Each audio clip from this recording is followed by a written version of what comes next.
Do you want to be part of something bigger? At Siemens, we use AI to transform the everyday. Our engineering solutions drive innovation and change. We're leading in technology and building a sustainable future. Join Siemens and make an impact to transform the everyday. Apply now and be part of something extraordinary. Visit siemens.co.in/careers.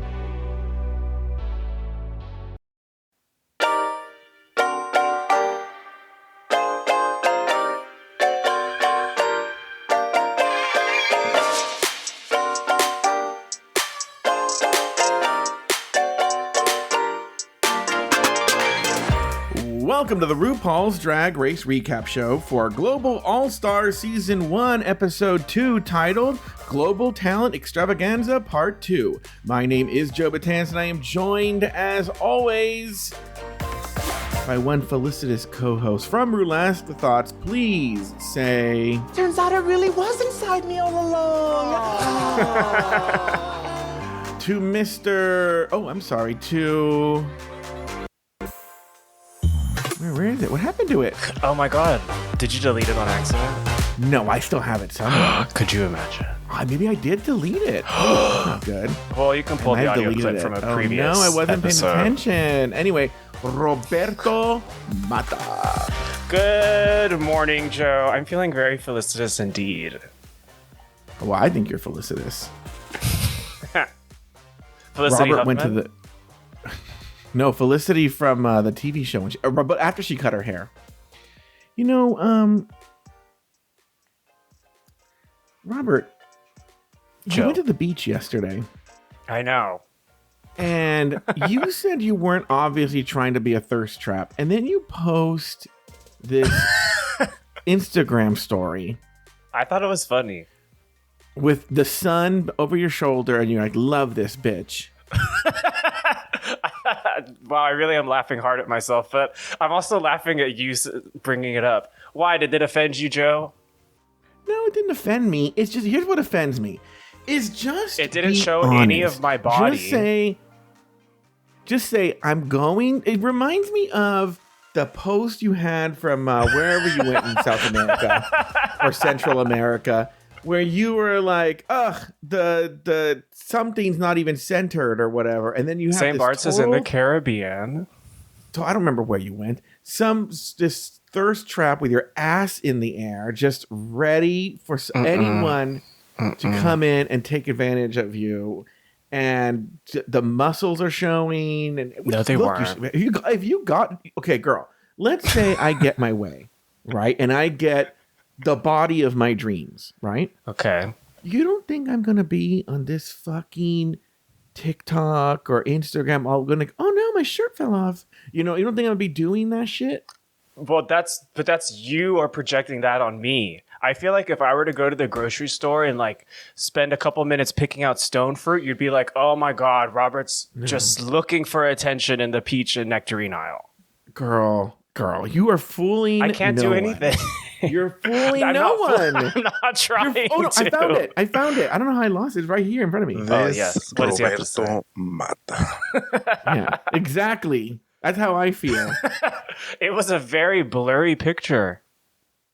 Of what? Whatever. No one cares, Joe. Anyway, that's what I did in my 24-hour break. Did you or did you not post a thirst trap of you in like a Speedo? I reposted a friend's one time, and then I pulled it down a few hours later. But here's what I'm saying is, again, you work very hard on your body. Why not just show it off and then brag very about hard it? is it's doing a lot there. No, I'm usually just chilling. Plus, I have my little cousins on my social media, and I don't want them to see that kind of stuff. Anyway, everybody, this week. Oh no, we didn't put a Patreon. Patreon.com/afterthoughtmedia. By the way, this is sold out, so I don't know why I'm saying this, but the expensive tier is getting all kinds of new benefits. They get video versions of almost every episode we do now, which not this one because Robert's internet is super sensitive and all this stuff. But the last one, they just got it right, and I just posted it. The episode 1 video they get, and there's all kinds of extra content they get, but you have to wait till a spot opens up there. But there's all kinds of other content on the exclusive tier, on the executive tier, on the premium tier. Go to patreon.com/afterthoughtmedia and sign up there to join our Patreon. Anyway, this week the girls put on their best quick drag runway show. For this week's Maxi Challenge, the remaining 6 girls performed their acts in part 2 of the Global Talent Extravaganza. In the end, Eva La Queen and Vanity Vain were named the top 2 All-Stars of the week, and after a lip-sync battle for the Globe, Vanity was named the winner of the episode. Roberto Mata. Did the right queens win the challenge, and did the right queen win the lip-sync? Go. Eva La Queen should have definitely won the challenge, I thought. I'm probably going to nerd rage about this a number of times over the next hour, but how the fuck did she get a Charizard on stage? That alone merited a win, in my opinion. And she killed Charizard. Yeah. Mega Charizard X, I should say specifically, but you don't even know Mega Charizard X. yeah, personally, I hate the Mega mechanic in Pokemon. I'm glad it's gone. But anyways, Eva La Queen definitely deserved to win. Vanity Vain's song was exactly in my synthwave Nikki Flores type of music taste. I wasn't sure why she won, though. Yes. I would have probably given it to Galavado. So you and I are once again in the same boat. Eva La Queen definitely deserved to be there. In fact, I would say she might have my favorite talent show of both parts combined. It's up there for sure. Yeah. And Galavado, you know what's so funny is it was sort of why are we talking about this? Galavado should have, we'll talk about this in the talent show. But yes, Galavado should have been the other winner. And I think even the show knows that, the way they were pumping it up. I don't know. And then what about the lip sync, though? In that lip sync, that cringily, and I don't know if that's an adverb, Donna was singing along to, which is very unusual for the person to do, but she did it. Our Latina sisters do that. Because it was another Latina sister also sang along. I don't remember who she was. I mean, can't Latinas have fun? Who said Latinas can't go to the beach? I'm sure there's a reference I don't get. You don't know that reference either, girl. No. But well, I'm anyway. a Latino who can't go to the beach, apparently. Anyway, the point is that that lip sync was weird. I don't. They just kind of like walked around and flipped their hair a couple times, and the song was nothing to write home about. Even though I'm trying to be a sister to our Latina sister Dana, Steve Aoki helped produce it. It didn't sound like it. Confusing. It was not the greatest lip sync we've ever seen, but it also had 0 stakes. Whereas next week, bitches are going to start getting eliminated, and there will be stakes. So I guess it's okay to have a stinker of a lip sync right now. If Galavado was in the top, it would have been better. She was already lip syncing for her life in the back of the stage. I don't know if you saw her. She was prepped, ready to go. I think Nehellenia was doing the same last week, just the whole damn performance. I think it was this last one of them. Yeah, well, there you go. All right, why don't we do this? Why don't we take a break? And when we come back, we are going to talk about the rest of the episode. We'll be back right after this.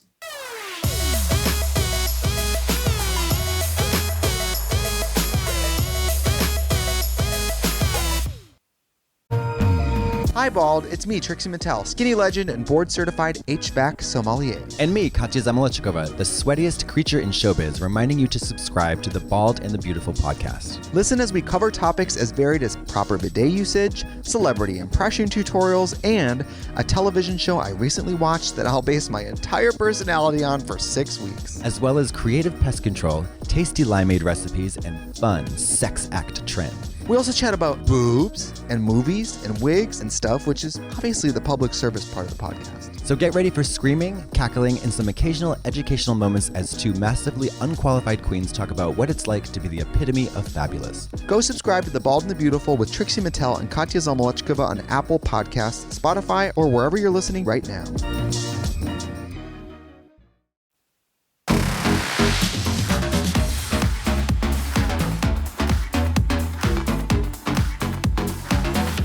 And we are back. After last week's episode, the girls walk back into the workroom and congratulate Queen Kong and Alyssa Edwards before removing their drag and going home. The next day, the girls walk back into the workroom ready for another week. Tessa does her best to manifest a win this week, and the girls discuss their myriad talents before RuPaul enters the workroom to announce this week's mini challenge. It's a quick drag runway. The girls have 20 minutes to get into drag and walk the Soul Train dance line for a chance to win a spot on the cover of Quick Drag magazine. In the end, Nehellenia was named the winner of the challenge. After the mini challenge, RuPaul announced the lineup of part 2 of the talent show.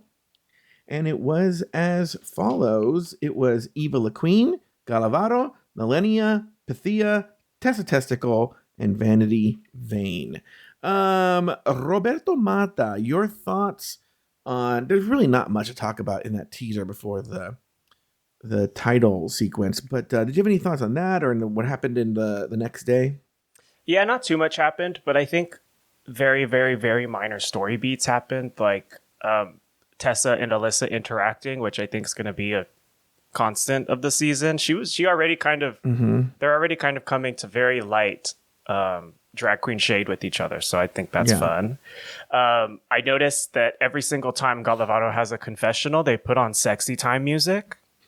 Have you heard that? It's kind of subtle, or maybe my TV's too quiet.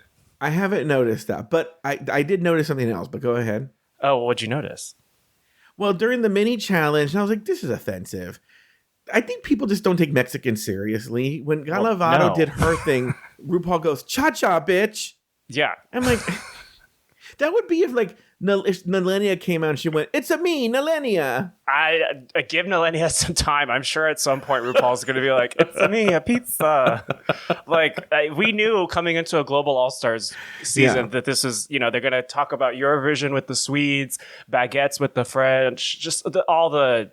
You know how it's going to go with Drag Race. I know. They've already called Eva La Queen a nurse. Wait, what is that? Oh.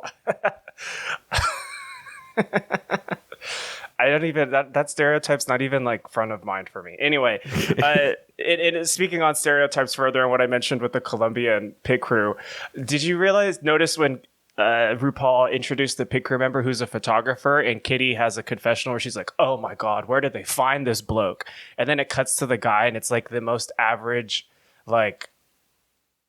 brunch gay who orders an espresso martini. My notes, I said, Sebastian is super hot. I'm telling you. You're tearing with Kitty on this. I hate my taste. I hate that my taste is so basic brunch gay. Boy, he's a cutie. It's not where did you get this guy? It's literally go to any place. The joke about people being I want to find a guy who looks like Justin Bieber, and someone's go to literally any gas station. It's like that, true. But with this gay What's boy. What's funny is that's true. 1, 2, is they do this in Colombia. Look, Colombia is a very interesting nation, and the people in the city tend to be more fair-skinned, and the people on the coast tend to be more darker skinned. But Colombians are beautiful, beautiful, beautiful people, and they haven't found the right mix of that is a fucking Colombian hot guy. This guy's just what I'm saying is this is just a basic white guy. Well, I remember we talked about this on Drag Race Mexico season 1, and I didn't pay that much attention in Brazil and Germany, and I didn't finish them either. But I felt like they imported the crew members or the pit crew for each country's season. It certainly wasn't the same So maybe this guy's not even Colombian. But we talked about the opposite on Mexico. We did, where it wasn't just basic white boys. It was basic white boys and black guys, which was very Colombian. But what they don't have a lot of is your typical indigenous people there. And so we were where are our indigenous hotties? Because remember, I was thirsting over, what was the name of that drag queen that's very indigenous looking? Oh, she went to the finale. In Mexico season 1, Matraca? Yeah, was it her? Maybe her. I was oh, so hot. Oh, in Mexico. Yeah. I mean, all this talk about representation, you know who you're sounding like, Joe? Who? Your favorite, Queen Kong. No, I didn't, because I'll tell you what, I don't talk about my ancestors, and I don't talk about how, in Australia, they ignore people who look like me. By the way, I'm the biggest drag queen in Australia. RuPaul can say that she's the biggest queen in America, and America still has a problem with black queens, though. That is true. So that doesn't really work. Mini challenge, Mom. Mini challenge. I don't super adore little dancey mini challenge. It's usually a time to check my phone, but they had fun. I rewatched the episode, and I couldn't really get myself to care a second time either. So what did you think? Look, I know they mentioned this in her package, But did Nehellenia cry when she won? Nehellenia cries for everything. She cried multiple times in this episode, which made me think, oh, now we know why they She's- cast her. She cries. And you know how I feel about people crying on television most No. of the time? Not fondly. And I did say that she's a really hyper character on Italy season 2, and that involves being like hyper emotional as well. Yeah. And it seems like that's definitely going to carry over into this season. But I thought she was such a cutie the whole episode. I was fine with her constant blubbering. It's all good. Keep crying, All right. mama. Very good. Back in the workroom, Queen Kong compliments Nehellenia. The widow Gala, I forget what I write my own jokes. in Oh here. my God. The widow Gala discusses her history with Alyssa and her deceased husband, and Nehellenia shares a personal story about her relationship with her father. It's talent show day, and the girls get ready for the main stage. The girls remark that this is the last episode that they will all remain together, which is not entirely true. No, because I wrote another that same note. Yeah. Tessa shares the story of her growth since her original season, and the girls share their different relationships with drag. Let's go back to the beginning. I don't think there's much to Queen Kong complimenting Nehellenia, except for the fact that, again, she acts like she's fucking... Like, look, here's the deal. I was talking to somebody about this today on the phone. I started doing a whole private recap show for today. Oh, God. And with this Queen Kong, I was like... Well, no, I wasn't talking about Queen. I was talking about Alyssa. Because this person has yet to watch the episode. And they asked what the reaction to Alyssa was. And I said, there's a lot of deference to her. There's a lot of sitting at her feet and just really praising her. And I go, it's almost akin to as if all of a sudden RuPaul injected herself into the competition that was competing. Like it's nearly at that level. And they even defer to her that she's going to win. But the thing is, and like I said, she has given us enough great television to warrant that reaction. I'll be honest. And Queen Kong acts like she's at the same caliber. So even when she's flattering somebody, she's acting like she's Alyssa going like, hey kid, you did a great job. And I was like, Queen Kong, shut your fucking mouth. Shut your fucking mouth and do your shitty makeup. She definitely has dominant energy, which is possibly what you're reading. I think you just want to hate her now. I don't. I want her off the show. Okay. Then later, Galavado, they do a Galavado package, blah, blah, blah, blah. When they come back, she tells Alyssa, and this is how I interpret it, because it's kind of a little like muddled and hard to read.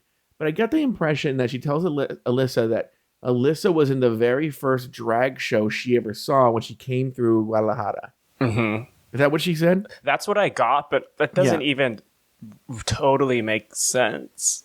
But we'll believe it. Yeah, we'll believe it. And so Alyssa's like, moi, And then she goes, oh, also that's where I met my husband.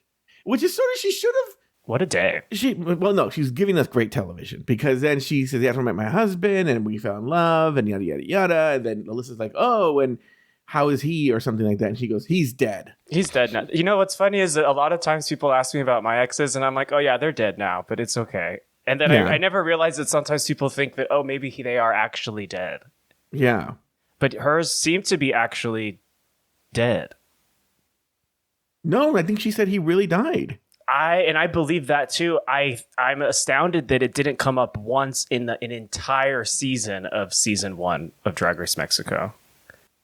And it adds an interesting layer to Galavaro, whose entire storyline, at least thus far this season, and it's probably going to continue, is that she's an intelligent himbo who loves to fuck everything that moves. But hold on, maybe he died after they filmed in Mexico. She didn't say when he died. I guess it's possible. I wonder if it was mentioned on what's it called? Because wasn't Galavado also on La Mas Draga? Yeah. So let me ask my Las Mas Draga experts. Did Galavado mention... Like, it's actually so interesting looking back on Mexico season 1, on Galavado's introduction. Almost half of the queens say, oh, she's a troublemaker. Oh, she's hot in and out of drag. Oh, I'd like to hook up with her. And then Galavado says in a confessional, I hook up with plenty of boys, but none of them stick around or something. It's like her whole point is that she's a fuckboy, and now she's a fuckboy who's a widow. And I would like to know more about that narrative. All right. Well, we're going to find out. And then Nehellenia shares a story. Look, it's a very charming story. She's crying. It's a lovely story. I feel we've heard that story about 30 times on Drag Race. I think with other people in other cultures and other times, but it was cute. Like I said, Nehellenia's cutesy. So for people who don't watch, the story was when she decided to do drag, she didn't have the best relationship with her father. And I don't know if her mother told her not to tell the father, but she did not tell the father that she was doing drag. And then strangely chose to do drag at the very gay bar where he worked security. And he saw her and she was surprised that his reaction was he thought he gave her a kiss and said she was the prettiest drag queen there. And now he's her biggest fan. And she started weeping and crying. He was like, "Hey, Nehellenia, you are the most beautiful drag queen here. You're like a big, beautiful pizza pie." But why would he be speaking in English? I don't know. He likes speaking English. There were a lot of clearly rushed points of that story, because how do you not know where your dad is a bouncer? Especially if you live in the same city. Yes. That's what I'm saying. And also, like, booking yourself at that bar, knowing wouldn't you warn? Okay, look, you have to understand something. He said the mom said, don't tell him. So wouldn't you warn the mom, like, hey, maybe dad shouldn't go to work this day or something? She's like, no, I'm just going to go and it's going to happen. Yeah, I guess it doesn't really hold water if you look too closely at it. But regardless, hey, didn't you know that I would be the security guard here at the gay bar? Have you been to the gay bars in Rome? Girl, I've never been to Rome. Oh. Excuse me, world traveler. I just feel like.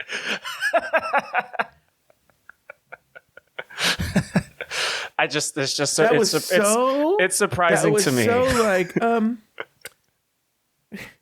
I knew this guy when during my nonprofit days. It was a rich entertainment lawyer, retired, who had started a nonprofit. We were talking once, and he goes, "I was at dinner with Martin Short. Do you know Marty? Why would I know Martin Short?" Okay, it wasn't that extra. He was. Actually, I feel like you would know Martin Short. Strange, I think I would too.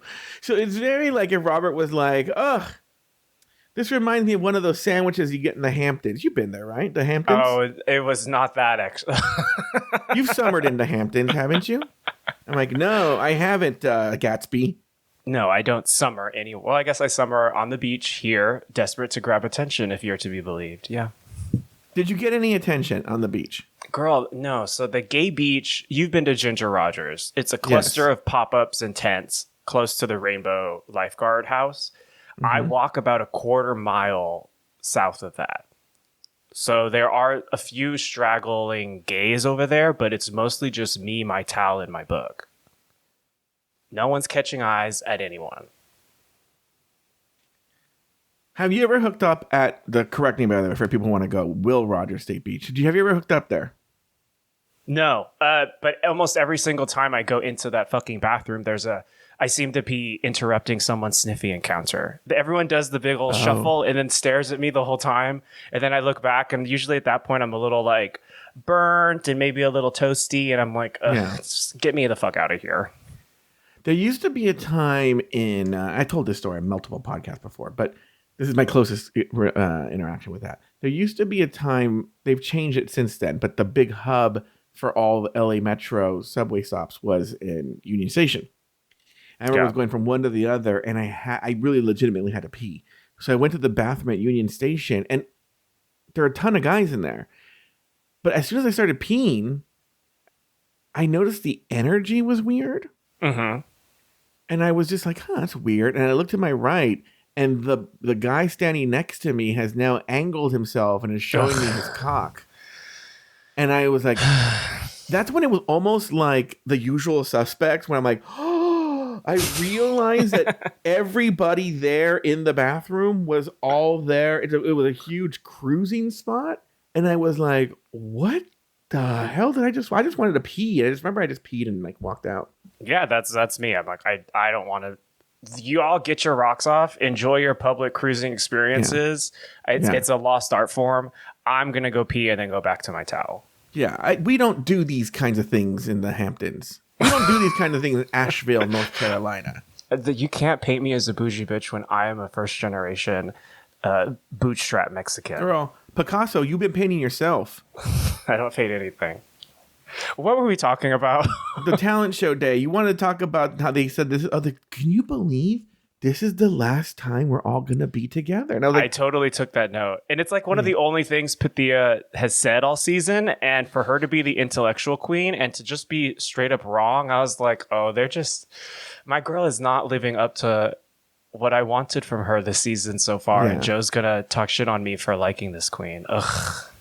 she didn't really say much, but the truth being is, for people who aren't getting it, there's a whole other episode to film.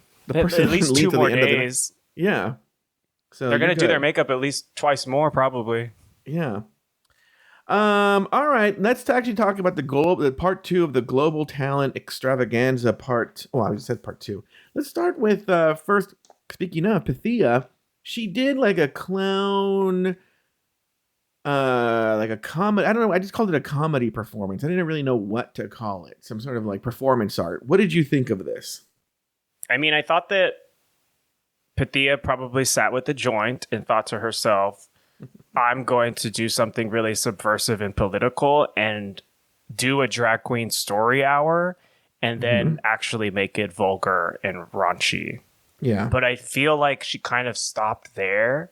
Maybe the joint went out or something because the concept wasn't taken as far as it should have gone. Yeah. Like it also felt really, really slow. Yes. You have something like Eva the Queen's talent show where I'm like, where a million things happened, but it was all like great things and it all happened quickly. Whereas Pythia's was dragging, unfortunately. And it seemed like RuPaul seemed to enjoy it about as much as I did. So, this is how I felt about it.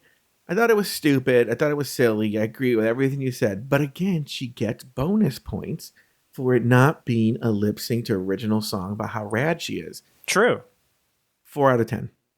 Yeah, I started being like, okay, well, this is going to go somewhere funny and swell, but it just stayed at the same level. Really. I saw the logic. RuPaul does like that sort of potty humor, and so like I'd see what she was trying, just didn't work. Nehellenia did an original lip sync, original song. Your thoughts here? As played out as original songs are, I thought that this was not a badly produced one, and I thought she performed pretty well.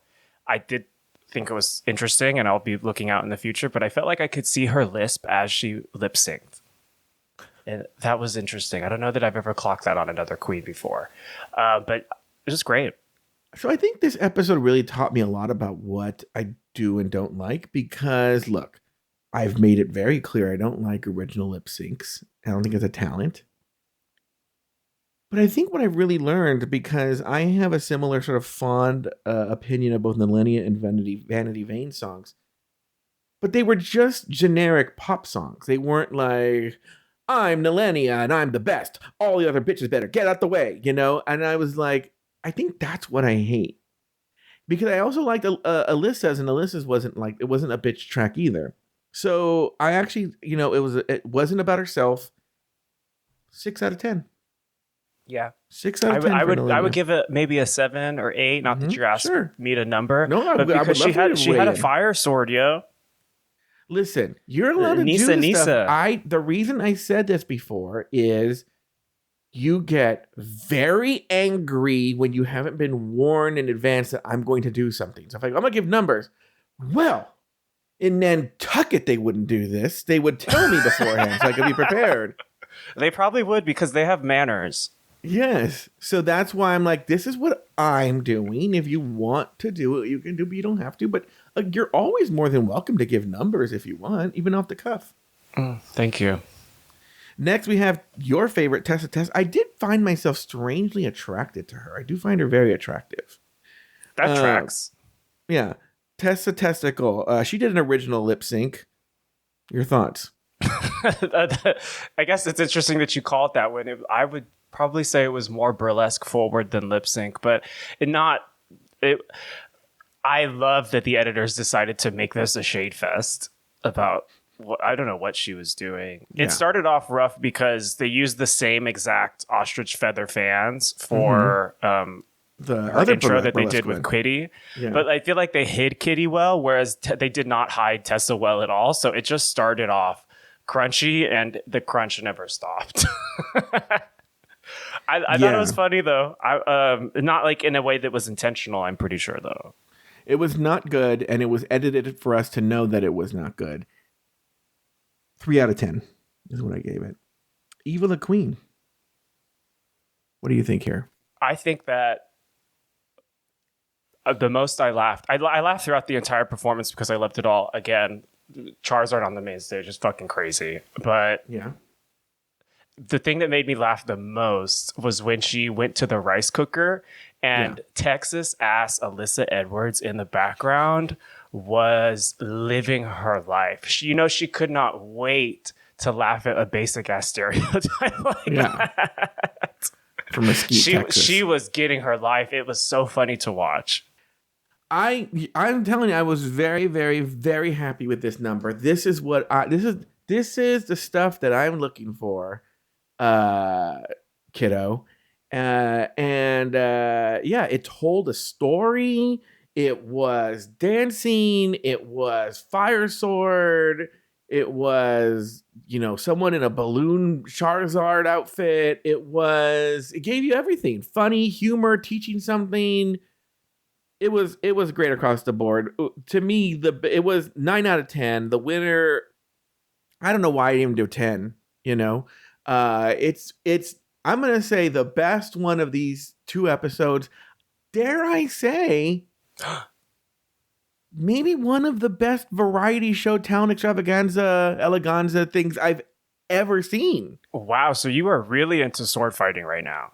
I'm into sword fighting. I'm into particularly master sword hilts that then have a Sheikah tower sprouting out of it. Again, an inside joke that only Robert gets. Yeah, why would you say that to all of your kind and lovely and sweet audience and make them suffer through that? The point is, I showed Robert a poster I was going to hang, and it was a Zelda poster, and Robert was like, I showed him this Zelda poster. In Kyoto, they don't have posters like this. Yeah, he goes, and on Martha's Vineyard, they wouldn't put a Master Sword hilt with a Sheikah tower sprouting up out of it. And I was like, oh. I'm a fiend for internal logic. Yeah. And then finally, Vanity Vain did an original song. Well, can we back up 1 second? Because I really do have to ask, and maybe you got this since you're such a big fan. Mm-hmm. Why was Charizard there? Girl, that's the best part. It made no fucking sense. I'm going to say something right now, and you're going to get mad. Because you don't like stereotypes. Oh, I just get mad all the time. It's just, that's me, Mad Robert. Yeah, Roberto Mata, The Filipinos are the best at Drag Race. I'm just going to say it. Granted, I've never seen one season of Drag Race Philippines. I haven't seen Dragon's Den. I'm just saying, of the 3 Filipinos I've seen, they're all great. So I have actually a fair amount of Filipino cousins because my family's a bit like the UN. And it does not surprise me at all that a culture that's as dramatic and loves really outstanding, stupendous spectacle is good at drag. That makes perfect sense. If you watch Philippines, I've only seen 1 and 2. I haven't seen any of the most recent season. But the one thing that you can tell about these queens is their undying passion for the art form. Yeah. And I think that comes across very clearly with the talented Filipino queens that we've gotten on these crossover seasons. Because, I think that's another reason why I was, for instance, excited for Mexico, because I can say with unbridled honesty that Mexicans are the most melodramatic, sentimental, overly romantic people in the world, I'm pretty sure.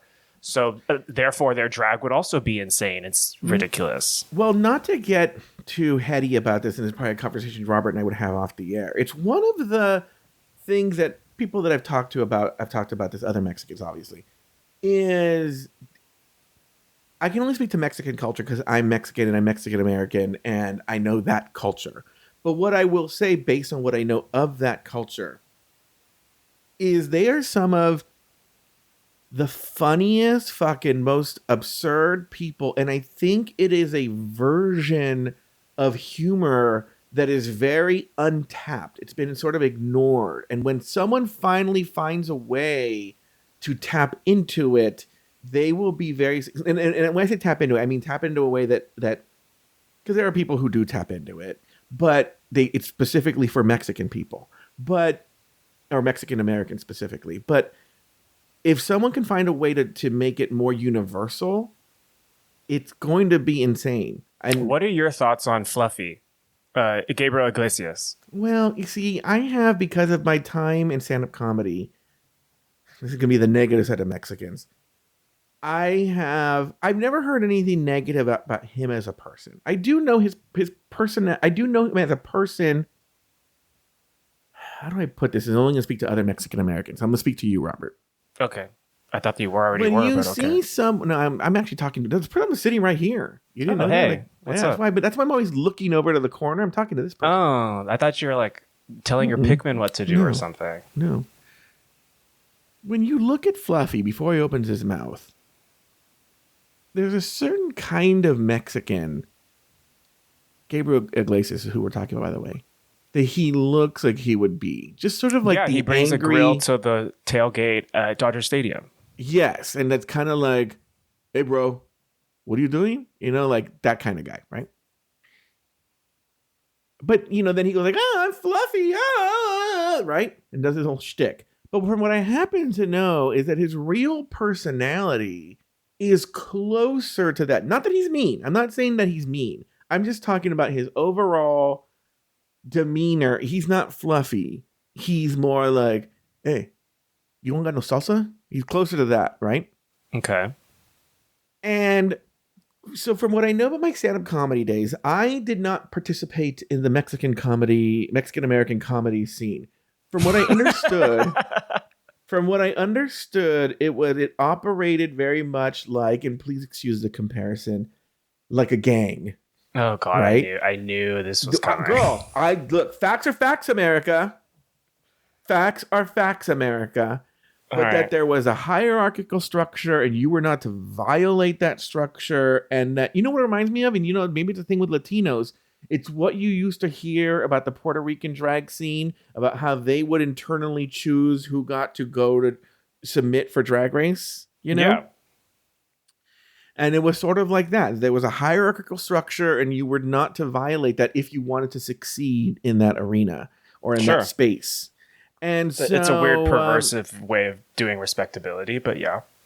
Yeah. So I've never heard anyone say he's a dick. I've never heard anyone say he was mean, but I do know he was sort of the capo of, at the time when I was doing comedy, of that Mexican American comedy scene. And if you wanted to move up in the ranks, you needed to kiss the ring and get the respect of Gabriel Iglesias. He sort of ran it, I mean, that's so random, honestly. It is so weird. I can see why he had the most, I can see that he had the most success probably out of that sector of comedians. But I mean, do you think that he conveys any part of what you were saying about people who need to hone the Mexican sense of humor? There is a weird, you know what? I mean, I can't speak for your family. I can only speak for my family. My family is my extended family, and they're not even trying to be comedians. They don't see themselves as comedians. They don't think of themselves as comedians. They're very fucking funny. I would say, yeah. Granted, I am the Gabriel Iglesias of my family for many reasons, but they're very, very funny. Very funny. And like you said, they're very, very funny. And it's a way that I think if people had access to it, they would also find it funny. But for some reason, it's just ignored. I don't really understand it. I personally, I kind of prefer having uncovered gems in my personal life like that. Yeah. Like I'm going to my family reunion in a couple of weeks, and I'm so excited to just be able to huddle around a fire with my older cousins and tias and just listen to them say, it's basically going to be a weekend long Untuck session, but about my family instead of drag queens. They say all kinds of vicious things. People yell sometimes. Drinks get thrown. There's much love, lots of laughter, all kinds of incisive reads. And that doesn't have to be available to the rest of the world. No, you're right. Look, there's a thing about, and I can only speak about being Mexican American, but from what I'm hearing, this is true for a lot of people of color, is one thing I'm never concerned about is, let's say, for instance, and this is probably truer when I was younger, but let's say I was like a teenager and in my entire immediate family died in an airplane crash, except for me, because they left me at home alone. Okay. I would not then all of a sudden be an orphan with no family. Like, I would be taken care of, you know? Yeah. In fact, I was just telling my brother, and we all went to dinner last night, and I was telling my brother yesterday a story about this. This is not even our family. It's like the family on the other side of a cousin. They have a cracked out crazy person in that family who's in his 50s. Cracked out. Who's in his 50s, right? And I was telling my brother this funny story about how essentially the story was that his aunt, so his mother died, and so the aunt sort of took him in. And then he's in his 50s, he refused to get any kind of job, and so she kicked him out. Okay. Well, then all of a sudden, this is so Mexican mom coded or Mexican tia coded. She calls my aunt, but he's on the other side of the family, and she says, he's missing. I can't find him. And she goes, and I can't call the cops because the cops will say, when did he go missing? And it'll be when I kicked him out. Right? Yeah. So that sounds like a family drama. All of a sudden, she's like, I just want to know where he is. I just want to know he's okay. Then all of a sudden, like right after, she gets a handwritten letter from him. and it says, being kicked out was like the best thing that's ever happened to me. I'm in this Christian home. Oh. And they're watching after me. They're helping me get a job. They're helping me go through rehab. I'm really thriving here. And this is where I am. Me with this pen and stationery. Yeah. So then this aunt who was worried about him, she's wanting to know he's okay. She calls his place to talk shit on him and say, why do you have this guy in your place? He's horrible. Right? So then, luckily, that place was like, ma'am. Yes, ma'am. She's like, ma'am, thank you, but we're not interested. We have him. He's fine. He's doing well. He just wanted to tell you where he was. But I was telling my brother that story, but it was just like, that's actually a story that doesn't, but that's unusual. But the point is, like, I have extended family. Like, if I was a child and my parents die, or a teenager, or a young person, they would be like, but even now, if I were like my family all of a sudden die, they would be like, oh no, we got you. You're going to come over. We're going to give you dinner. You're going to do this. You're going to do that, you know? Yes. But you are a fully grown adult, Josito. That's what I'm saying. It doesn't matter. It's different now. I'm talking about when what happened. Okay. This actually involves. How did we get here, actually? This involves me of a pride night. I went, it was Halloween in West Hollywood. I lived in Newport Beach. I was meeting friends in West Hollywood to go to Pride. Hollywood. I was dressed as a kissing booth. Okay. The Netflix show? No, an actual kissing booth. Okay. I had a kissing booth costume, and it said, kisses, 5 cents, today free, all this shit. I had a book. I was reading on the beach. So you're telling me you were just walking around in a 55-inch TV box? Yes. I'm on my way to West Hollywood. There's horrible traffic on the 5 going through the City of Commerce. And I'm like, I know this area. And I get off and I'm immediately lost. Okay. This is pre-GPS and phones and all this stuff. I'm like, I have no idea where I fucking am. Right? So now I'm like, I just need to find a gas station, get directions back to the freeway. And then I see a gas station and I get so fucking excited. I'm like, and drive into the gas station. There wasn't a fucking driveway there. Drive over the fucking curb at like 30 miles an hour, bust all my tires. Ooh. I used a payphone, call my parents. Oh my God, gay. And like, I just bust all my tires. because I was in like the border of Whittier, within 5 minutes, a cousin comes. I get the tow truck. They tow it to my parents' house. He goes, he comes in his truck and he goes, I have an extra car. You can just use that. And I borrowed his car, went to West Hollywood and got my kisses. Were you dressed in a box this whole time? No. The box was in the back of the car. Oh, okay. To Vanity Vain's talent show, which has so much to do with Mexican families arriving in the middle of night. The point is, Mexicans are super funny. I don't know if we illustrated that point too greatly just there. But Vanity Vain's talent show, thank you so much for asking me about it. I get why she was in the bed. I respect that the lyrics that put her in the bed. I don't know why she won being in the bed. Compared to Nehellenia, who was decidedly not in bed and even climbed the stairs of that little star and then had fire sword. The family that gave me the car for the night, they had a little girl. She's an adult now. She's homeschooling her kids. This is going to tell you a lot. She was the weirdest fucking kid. She was like 5 years old, and her grandfather would come in the house. I don't want to say her name. I'll make up a name for her. Elaine, I'll call her. Okay. And he would come in and he'd go, Elaine's coming in, but she doesn't want anyone to look at her or pay attention to her.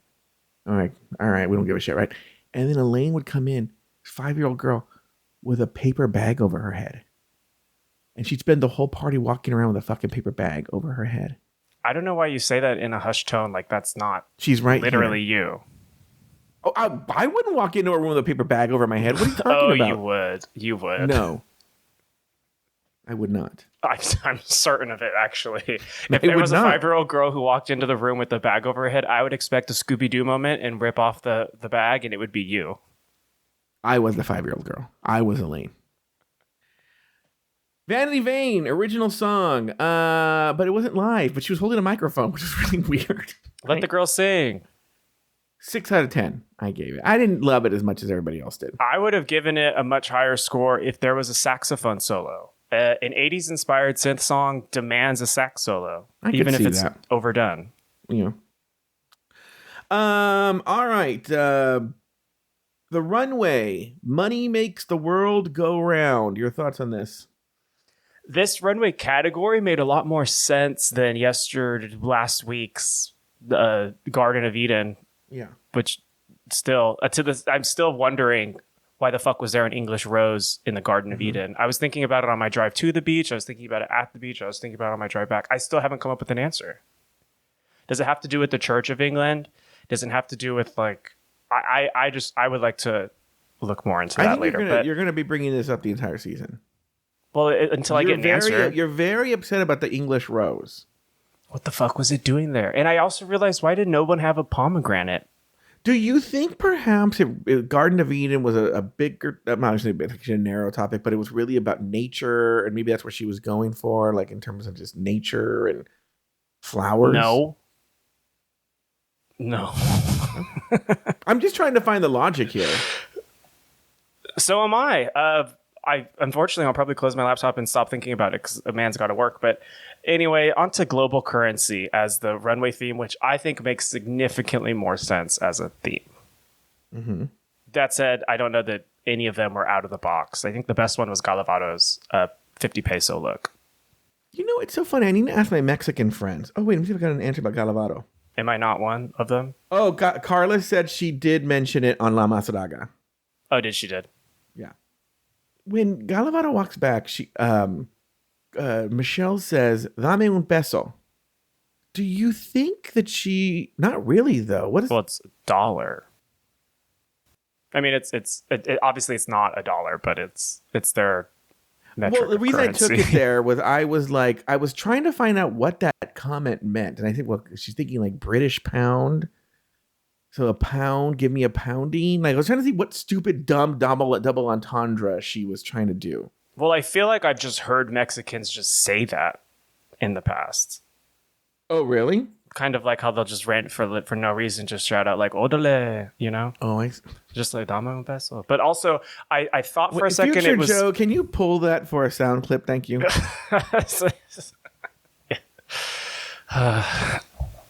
There are two ways of thinking about it. One, maybe she was. This wouldn't make any sense because 16 aired later. But remember, there was that whole moment where Morphine was like teaching Nymphia "Dame más leche" or something. When who was doing what? Morphine was teaching Spanish oh, yeah, to she's like Nymphia. Nymphia to say "Dame más leche." Yeah, yeah. But maybe Okay. that's too recent a reference to be making. But Michelle makes like those strangely offbeat ones all the time. And then the other way of taking it was that any person who interacts with Spanish thinks that anything that starts with a PE is penile in nature. Yeah, So you know what? You're right. I think you're closer on that one. That said, Vanna was saying some cracked out shit that made no sense. She said when Alyssa came on, I think it was Alyssa, yeah. She goes, her card has no limit. What does that mean? I took it to mean gold visa.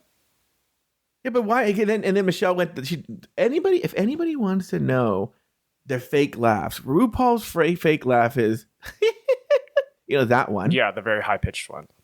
Yeah, this is RuPaul's real laugh right here. That's the real one. Okay, that's the fake one.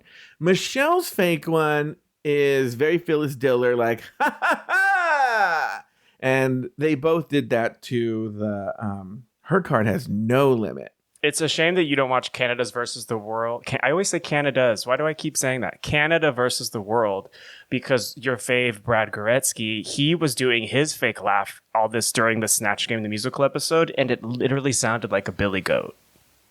Like meh, like that. Oh, really? It was very strange.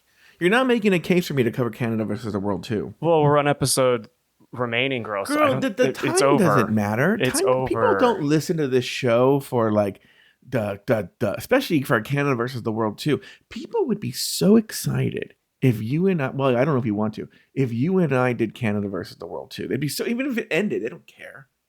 They want to hear what I have to say about this Brooklyn Heights and her stupidity and her ripping off a fucking joke. Well, I've already given you the highlights and lowlights.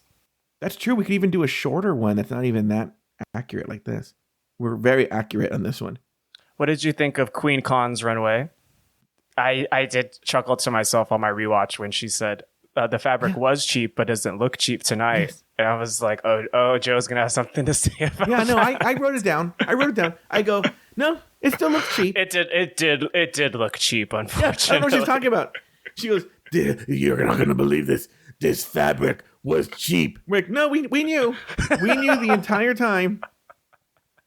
I have notes on all the looks, but like it's not bring it to the runway. No, nothing's like great or a good critique or anything. But maybe this whole season's going to be me running into confusion with Queen's creative choices. Why was Alyssa a gold standard? Wait, literally or for? Well, like, she what was. do you mean? I thought that she was basically like a gold bar of gold. Oh, and like $200,000 didn't cross the mind. Okay, listen. This is what I will say. I don't know anything about fashion, but what I will say is, I'm trying to struggle with. I'm trying to argue with myself, but Alyssa has the cash and the influence to just have looks that just are so much in a different category than everybody else. Yeah, and so her look did look expensive. It did. And it looked amazing, and it was in such another level. Even though Galavados was pretty fucking good. It was very good.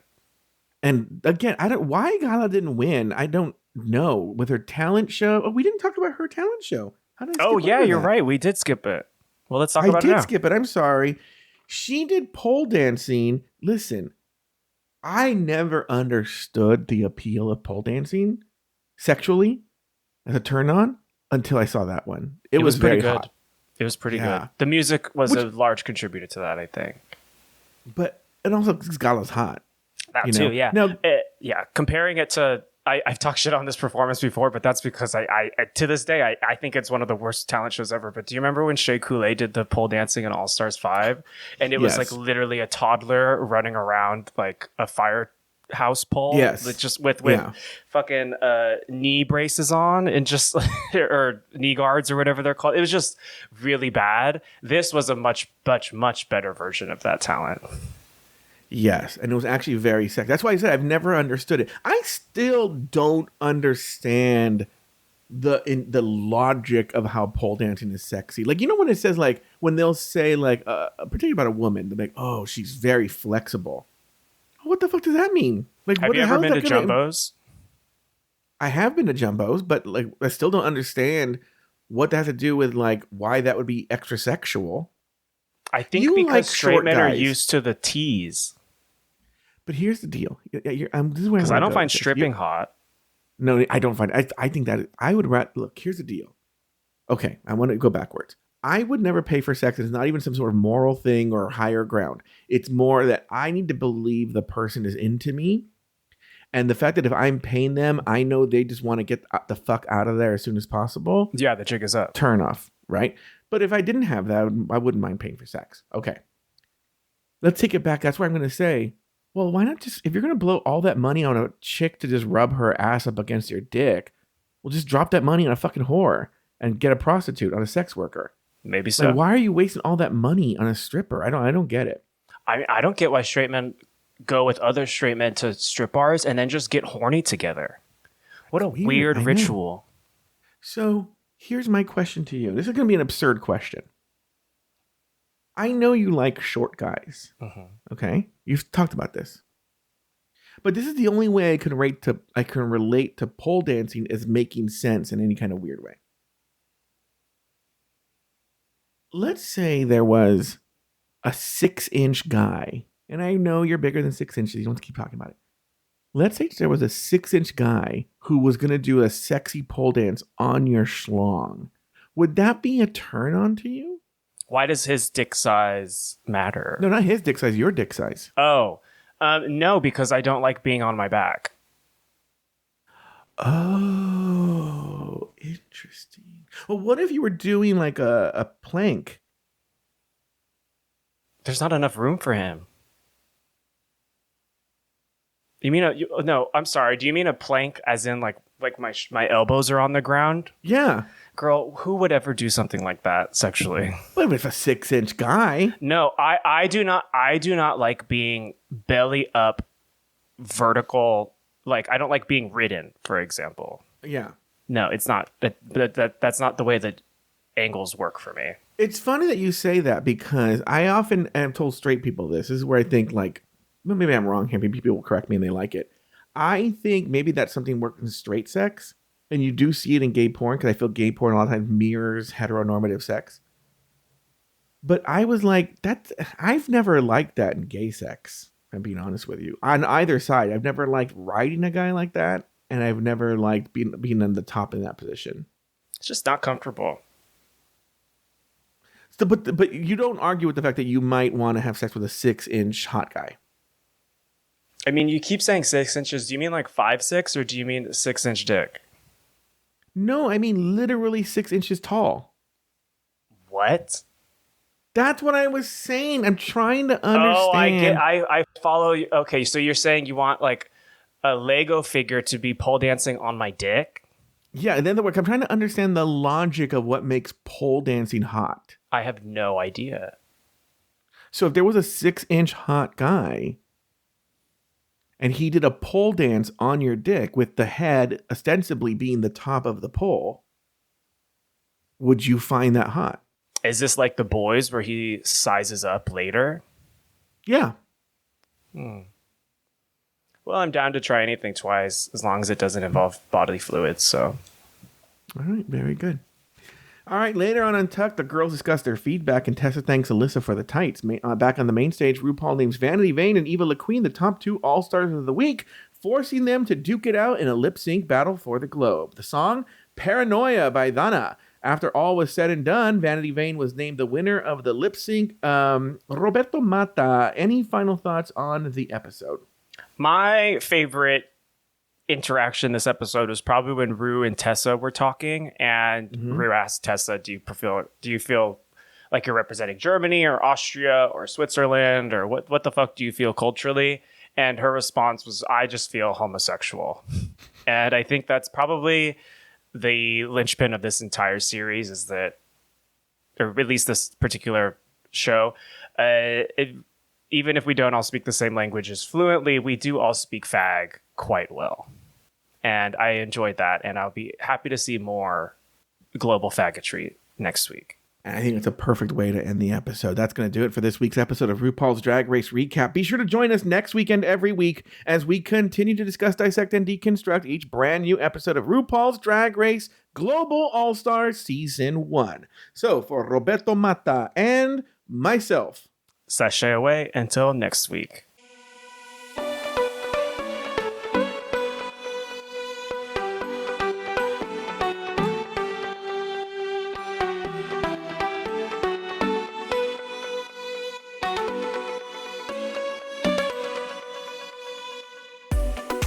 Thank you for listening to Drag Race Recap. Have something to say? Leave us a voicemail at speakpipe.com/afterthoughtmedia. You can also email us at dragracerecap@afterthought.media. For more Drag Race and LGBTQ content, support us over at patreon.com/afterthoughtmedia. This podcast was produced by Sabrina Vadabancourt. You can follow Robert Mata on Instagram at RAWB54. Follow Joe Batance on Instagram at Joe Batance. Special thanks to these expensive tier Patreon supporters: April Pacheco, Astute Girl, Brad Coley, Derek Byers, Doofus Maximus, E. Smith, Efrain Barbosa, Emma, Phil Skit Pony, Flying Suki, Humble Pie, J. Thomas Plank, Kathy Zender, Lauren Eckert, Lucy Carrasco, Luke Stamen, Mary S., Mike Yeager, Nikki Baker, Mickey Pettit, Poppy Woods, We've Gotta Go Edita, Robert NYC, Sarah Yu, Runner Brandon, Tom Bombs, Trabi Cosmos, and Troy Anderson. Drag Race Recap is an Afterthought Media podcast.